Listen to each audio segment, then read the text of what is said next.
Assalamualaikum warahmatullahi wabarakatuh. Perkenalkan, nama saya Umi Nursana. Saya adalah CKP Angkatan 7 Kabupaten Banyumas. Pada kesempatan kali ini, saya akan menyampaikan koneksi antar materi, kesimpulan, dan refleksi modul 1.1. Refleksi diri. Pada kesempatan kali ini, saya akan membuat simpulan dan refleksi pengetahuan dan pengalaman yang baru dipelajari dari pemikiran Ki Hajar Dewantara. Hal ini saya dapatkan dari membaca modul secara mandiri, fase ruang kolaborasi, refleksi terbimbing, demonstrasi kontekstual, dan elaborasi pemahaman yang semakin menambah pemahaman saya terkait pemikiran Ki Hajar Dewantara. Ki Hajar Dewantara adalah Bapak Pendidikan Indonesia yang lahir di Yogyakarta pada tanggal 2 Mei 1889. Pemikiran beliau tentang pendidikan seperti semboyan Ingarso Sungtudodo, Inmadyo Mangunkarso, Tutwuri Handayani banyak mempengaruhi perkembangan pendidikan di Indonesia sejak dahulu hingga sekarang. Apa yang Anda percaya tentang murid dan pembelajaran di kelas sebelum belajar modul 1.1? Sebelum belajar modul, sebagai guru saya meyakini beberapa hal terkait siswa, di antaranya yaitu 1. Guru adalah sumber utama pembelajaran. 2. Nilai akademik siswa adalah yang paling utama.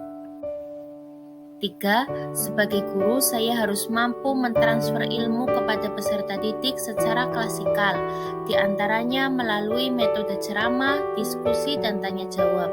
Saya menganggap peserta didik tidak akan paham jika guru tidak menjelaskan. 4. Terdapat jarak antara guru dengan murid agar murid disiplin. Apa yang berubah dari pemikiran atau perilaku Anda setelah mempelajari modul ini?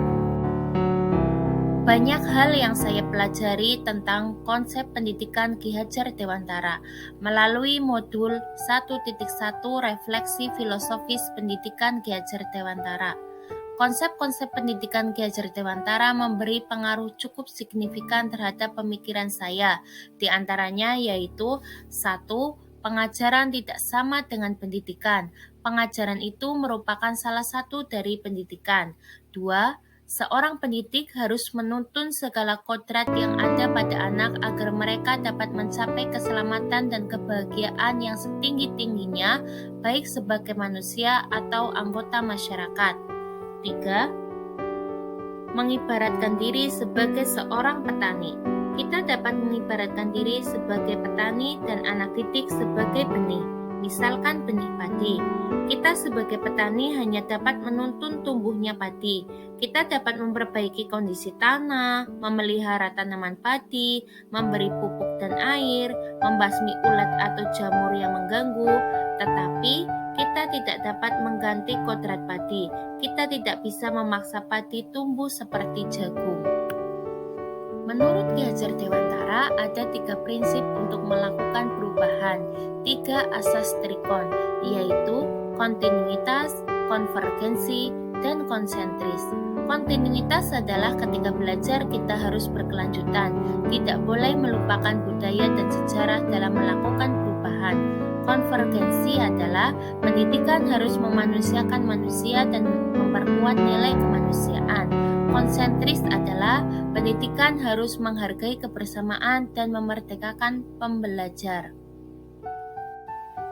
Apa yang dapat segera Anda terapkan lebih baik agar kelas Anda mencerminkan pemikiran Ki Hajar Dewantara? Hal yang saya terapkan di kelas saya yang mencerminkan pemikiran Ki Hajar Dewantara diantaranya 1. Mengubah mindset saya yang tadinya berpikir anak itu selembar kertas kosong yang belum tahu apa-apa.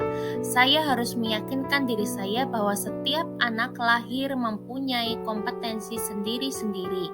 2. Menciptakan suasana kelas yang menyenangkan sesuai kodrat anak yang senang bermain. 3. Mengupayakan pembelajaran yang berpusat pada siswa serta memberikan ruang kesempatan dan fasilitas yang seluas-luasnya dalam berpartisipasi aktif. 4. Hasil dan tujuan pendidikan yang utama yaitu lahirnya peserta didik. Tidak hanya kompeten dalam bidang akademis, tetapi juga berbudi pekerti yang baik.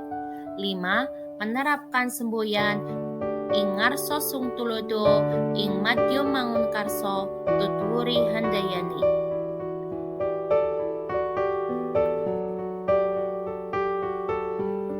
Berikut ini adalah beberapa hasil penerapan pendidikan Dewantara di kelas saya. Saya sebagai seorang pendidik menggali potensi siswa, minat siswa, serta bakat siswa. Semua siswa adalah bukan tabula rasa. Mereka memiliki kodrat masing-masing.